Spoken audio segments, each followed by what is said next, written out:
খালুর এখন কোনো সময় না, এখন টাকার সময়। এখানে কোনো রাজনৈতিক দলের সময় না, আওয়ামী লীগ বিএনপির সময় না। বিএনপির আওয়ামী লীগরা বলে ওই আওয়ামী লীগের বাইরের লোক বেশি চাকরি হয়েছে টাকার বিনিময়ে। এখন আওয়ামী লীগের লোক টাকা দিতে চায় না, ঘাওড়ামি করছে, তাদেরকে পাত্তাই দেওয়া হয় নাই। আজকে আওয়ামী লীগের যে এই যে আজকের যে করুণ পরিণতি, তারা তাদের নিজেদের সাথে বেইমানি করছে। এইটা হচ্ছে সবচেয়ে বড় করুণ পরিণতি। আজকে এনজিও কাদের প্রতিষ্ঠান? গরিব মানুষের প্রতিষ্ঠান। আজকের বাংলাদেশের সবচেয়ে সফিস্টিকেটেড ধনী ইউনিভার্সিটি কোনটা? ব্র্যাক ইউনিভার্সিটি।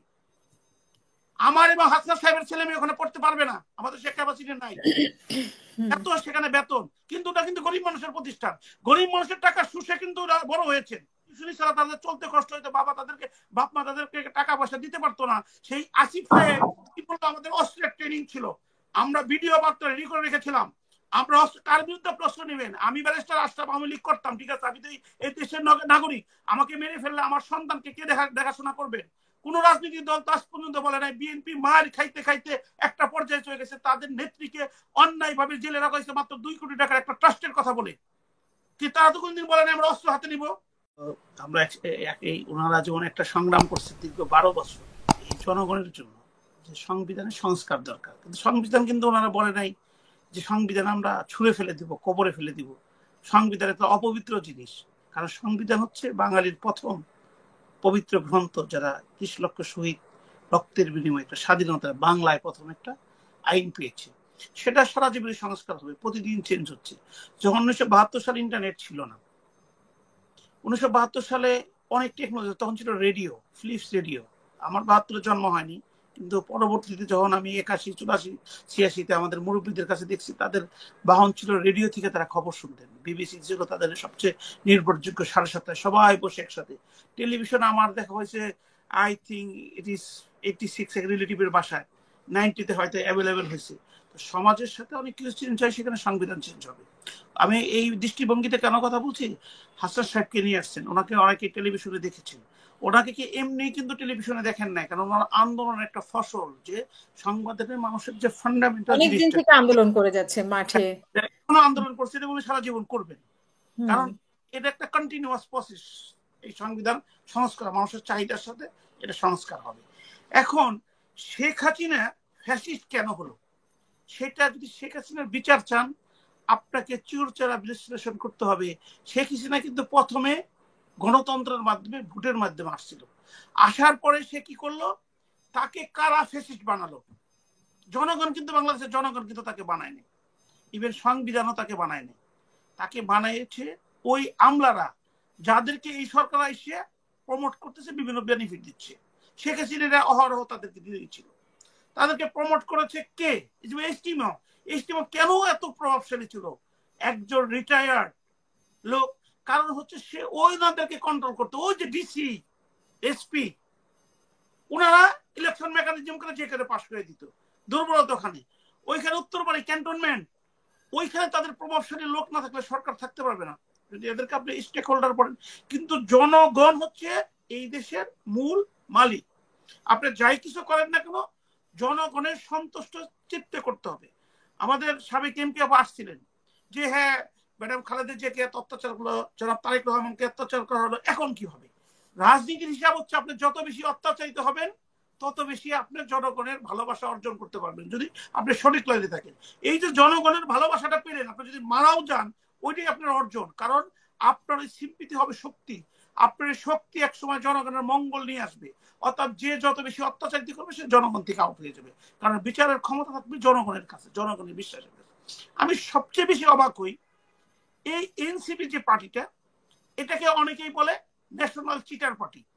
তার অনেকগুলো যুক্তিকতা আছে তাদের স্টার্টিংটাই। কারণ চিটিং কিভাবে করা যায়, কারণ তাদের যখন উদ্বোধন সম্মেলন, বিশাল লাল গালিচা, এই ছাত্ররা কোথায় টাকা পেলো? তারা কি কখনো চাকরি করেছে, নাকি টিউশনের টাকা দিয়ে করেছে? তার মানে জনগণকে কিন্তু একটা আপনার অবহেলা করে চলে গেলেন। আবার কি করলেন, আরে বাবা আমাদের এখানে হাসান সাহেব আছে, আমি ব্যারিস্টার আশরাফ সাহেব, আমরা সুপ্রিম কোর্টে প্র্যাকটিস করি, আমাদের কয়দিন 5 স্টার হোটেলে যাওয়ার সৌভাগ্য হয়েছে। আমি এই বছর ইফতারে আমাদের একটা 170 একটা গ্রুপ আছে, আমরা কিছুটা বঞ্চিত হয়েছি। তাদেরকে নিয়ে একবার মনে করলাম যে আমরা একটু হোটেল কমিশন ছিল, আপনার ডিসকাউন্ট ছিল 50%, সোনারগাঁয়ে যে খাবো। তখন সবাই যেতে পারিনি, মাত্র 35 জন গিয়েছি। এবং অনেক বিজ্ঞ লয়ার আমাদেরকে বলেছে, তারা দীর্ঘদিন প্র্যাকটিস করে, যে ভাই একটু সমস্যা আছে, ছাত্ররা কিভাবে আপনার সোনারগাঁয়ে পার্টি যারা করে, ছাত্ররা কাকে রিপ্রেজেন্ট করবে? রিপ্রেজেন্ট করবে বাংলাদেশের মূল জনসংখ্যা কোথায় থাকে। তারা থাকে গ্রামে কৃষক, তারা থাকে শ্রমিক, যারা মে দিবস গেল, যারা এবং যারা পড়ালেখা করে চাকরি পাচ্ছে না, ঘোষ ছাড়া চাকরি হচ্ছে না। যে মামা খালুর এখন কোনো সময় না, এখন টাকার সময়। এখানে কোনো রাজনৈতিক দলের সময় না, আওয়ামী লীগ বিএনপির সময় না। বিএনপির আওয়ামী লীগরা বলে ওই আওয়ামী লীগের বাইরের লোক বেশি চাকরি হয়েছে টাকার বিনিময়ে। এখন আওয়ামী লীগের লোক টাকা দিতে চায় না, ঘরামি করছে, তাদেরকে পাত্তাই দেওয়া হয় নাই। আজকে আওয়ামী লীগের যে এই যে আজকের যে করুণ পরিণতি, তারা তাদের নিজেদের সাথে বেইমানি করছে, এইটা হচ্ছে সবচেয়ে বড় করুণ পরিণতি। তো এখন প্রশ্ন হচ্ছে ছাত্ররা কিভাবে আপনার সোনারগাঁ হোটেল পার্টি করবে, আবার জাতীয় নেতারা বিকৃতি শোনা দিচ্ছে। এখন শেখ হাসিনা, আমি মূল পয়েন্টে আসি, শেখ হাসিনা ফ্যাসিস্ট হয়েছে ওনলি ওয়ান রিজন, জনগণের ভোট সে দেয়নি। ভোটটাকে রাতে করছে, ভোটটাকে দেওয়ার জন্য ডেম ইলেকশন করছে। ডেম ইলেকশনের পরেও যারা পাস করার সম্ভাবনা, তখন আবার ইউটার্ন করছে। ইউটার্ন করে ওই স্যাটেলাইটের মতো উনি যাদেরকে চেয়েছে তাদেরকে নিয়েছে। আমি 2টা ইলেকশন করেছি, আমি উইটনেস, একদম লাইভ উইটনেস। আমি হাইকোর্টে কয়েকটা মামলা করেছি ওই নির্বাচন কমিশন সবার যাতে ফাঁসি হয়, কারণ তারা দেশদ্রোহী করছে।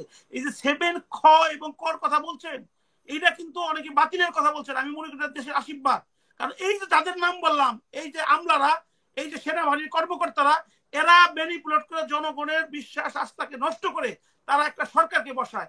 ওইখানে কিন্তু একটা ইনসার্ট, এই আপনার 2টা অনুচ্ছেদ ইনসার্ট করা হয়েছিল।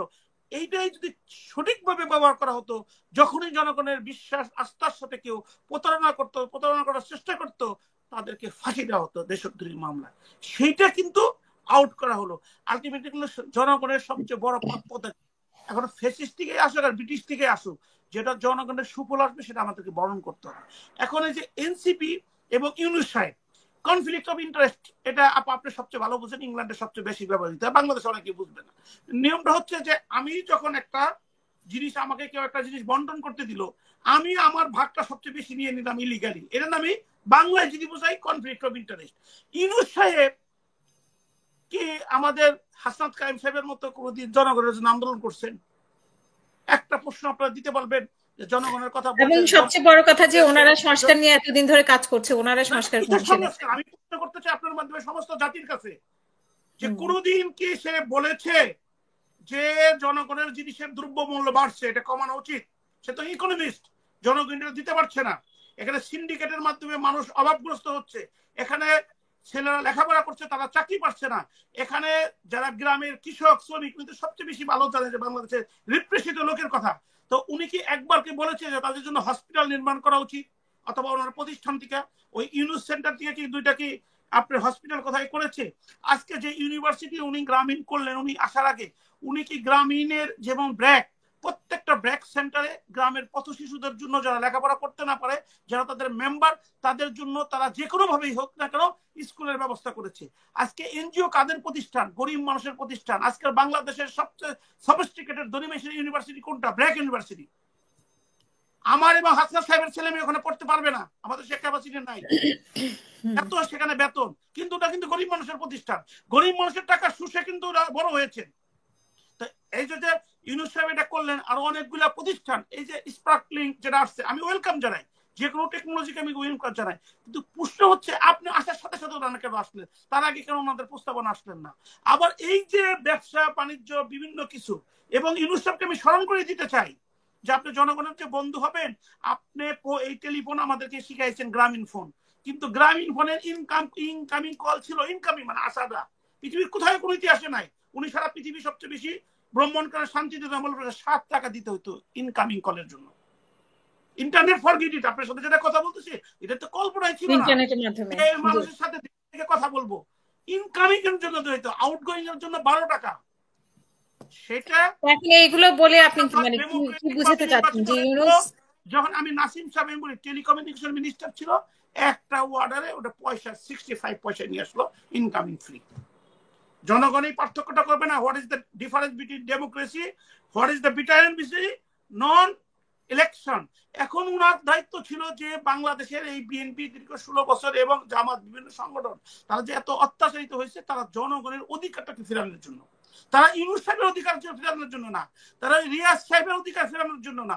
আর যারা ইউনিভার্সিটিতে পড়তো, টিউশনি করা, যাদের ইনকাম, টিউশনি ছাড়া তাদের চলতে কষ্ট হইতো, বাপ মা তাদেরকে টাকা পয়সা দিতে পারতো না, সেই আসিফ সাহেব কি বলতো, আমাদের অস্ত্রের ট্রেনিং ছিল, আমরা ভিডিও বার্তা রেডি করে রেখেছিলাম, আমরা কার বিরুদ্ধে প্রশ্ন নেবেন। আমি ব্যারিস্টার আশরাফ আওয়ামী লীগ করতাম, ঠিক আছে, আমি তো এই দেশের নাগরিক, আমাকে মেরে ফেললে আমার সন্তানকে কে দেখাশোনা করবে? কোন রাজনৈতিক দল তো আজ পর্যন্ত বলে নাই। বিএনপি মার খাইতে খাইতে একটা পর্যায়ে চলে গেছে, তাদের নেত্রীকে অন্যায়ভাবে জেলে রাখা হয়েছে মাত্র 2 কোটি টাকার একটা ট্রাস্টের কথা বলে। কি তারা তো কোনদিন বলে নাই আমরা অস্ত্র হাতে নিব? তারা তো কখনোই বলে, তারা কিন্তু ডেমোক্রেটিক হয়ে কথা বলেছে।